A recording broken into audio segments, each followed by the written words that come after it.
Let's start with Memphis, because as you said, they are the team that could make a big swing if they really wanted to. The question for them is, if they're not going to make a swing for a Jaylen Brown type talent, are they really going to get better at this deadline? Because their roster is already deep. It's already very good. They in some ways have the most capacity to make a trade and the least need to force anything right now.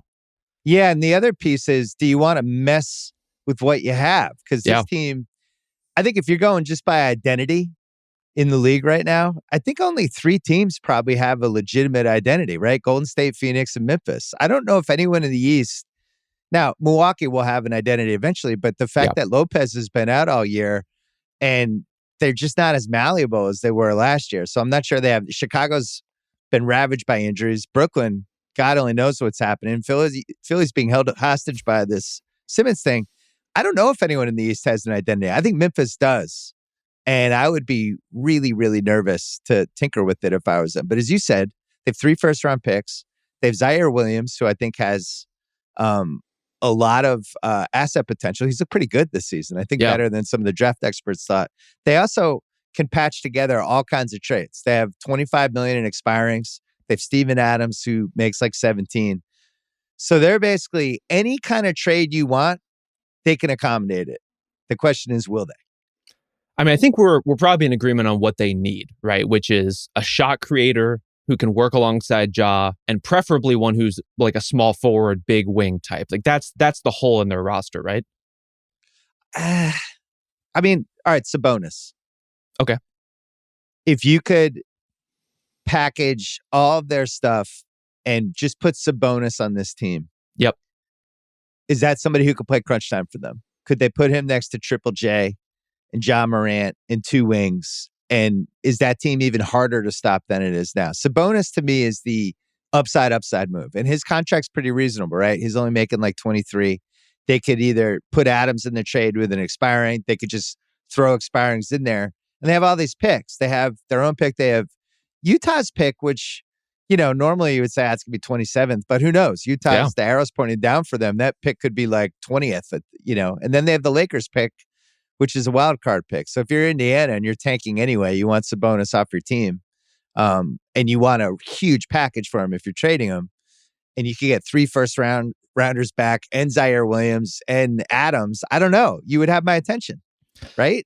I think what hits on the Sabonis idea is you can get some of the shot creation you need for your half-court offense, but you're not totally giving up the rebounding that makes them so good, right? Like this is right now kind of an okay first chance offense, but an amazing second chance offense. Like Steven Adams' offensive rebounding has been crucial for them. So if they can get a player with more ball skills and more shot creation in the Adams slot, they can also, hold up as a rebounder.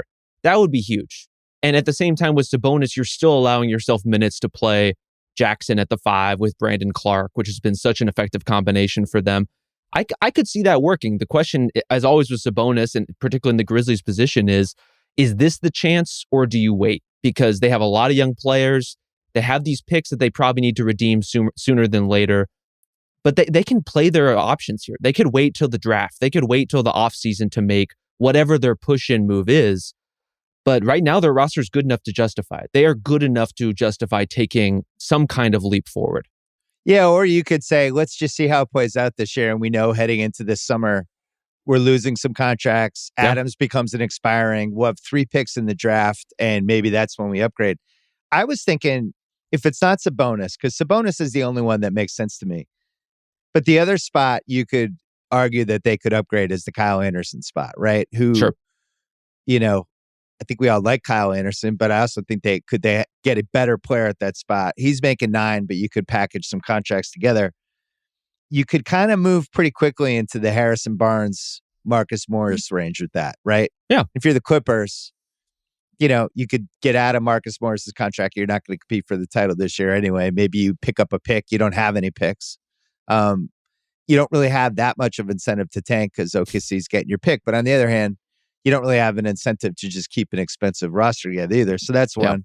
And then the Barnes would be another one. And then the wild card to me is would they get frisky and think about Marcus Smart? And would they have the type of stuff that Boston would even be interested in? But, Marcus Smart, it's hard to imagine a better team for him than Memphis. And just throwing him into that, attack dog team they have of just bullies, which I love, over and over again. You see, they have such swagger, and he would fit right in with that. I think Smart's going to come up like 10 times in this conversation for various teams for various reasons, and for good reason. Just a really valuable player for a lot of different contexts.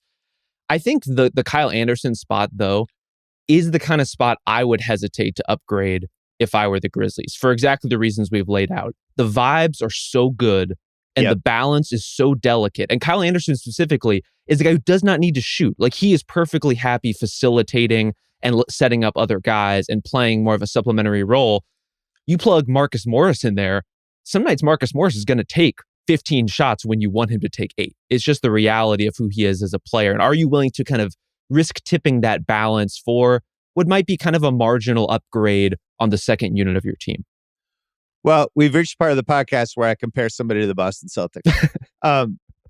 They remind me a little bit of, they're in a gravy situation right now, right? Where the Celtics were in 16 and 17. When they had all these picks, they were heading in a really good direction. Everybody liked the nucleus of the team and the coach. And the question became, can we really win the title with what we have if we made one move? If you got Paul George, Kawhi, whoever, or are we in the gravy point of this whole run where it's like, this is awesome. We're in the playoffs. Oh, we might make round 3. This is great. I think this is a gravy year for Memphis. I would be really hesitant to mess with it. And I think they can still accomplish a lot of this in the summer. But this is the year where you get really Morant and Triple J and Bane and Brooks. You get them real playoff games this year where could they go 1 round, 2 rounds, 3 rounds? Could they make the finals? I wouldn't mess with it unless I could get Sabonis. If Sabonis is on the table, that's a different story because now I can win the finals with him. I could. I could compete against Golden State and Phoenix with him. They would be really good.